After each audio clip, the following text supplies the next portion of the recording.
During his speech this morning, Ukraine's president specifically asked for the U.S. to endorse a no-fly zone over Ukrainian airspace. And our Michael Sandlin talked with a political scientist and a Ukrainian immigrant who's living here in Ohio. Michael, how do their takes differ on this topic? Well, Melissa, for Veronica, the Ukrainian immigrant, it's an easy choice. The Americans need to help the Ukrainian public and prevent more bloodshed. But the political science professor warns that while the U.S. should help Ukraine with Russian sanctions and resources, a no-fly zone could lead into a war on a level never before seen. I have a need. I need to protect our sky. I need your decision, your help. President Zelensky's speech to Congress this morning came with a big request, asking the American government to create a no-fly zone over the skies of Ukraine to prevent further attacks from Russian forces.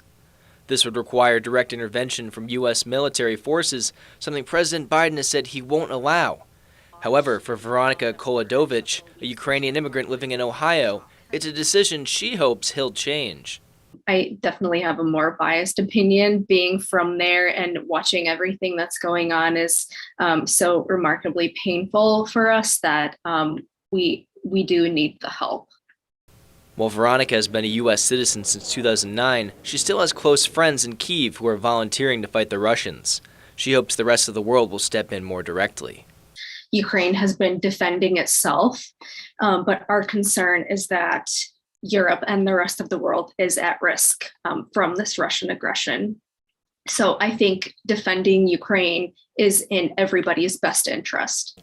However, BGSU political science professor Mark Simone disagrees and says U.S. support for Ukraine is a balancing act, and direct intervention could have enormous implications. A no-fly zone is impossible to implement without attacking Russian missile defenses and attacking Russian pilots, and that alone would give a pretext for the Russians to use nuclear weapons in Ukraine and elsewhere, and then we don't know what happens. Simone says it will be in America's best interest to look for de-escalation strategies. However, they might be unfavorable in the eye of the public. You know, the alternative is escalation to potentially a more broad global war with nuclear weapons. Maybe it's better to take the off-ramp. In President Biden's speech today, there was no mention of a no-fly zone. And Professor Simone says he expects to continue to be an avoided topic as the world plays nuclear chess. Reporting in studio tonight, I'm Michael Sandlin for WTOL 11.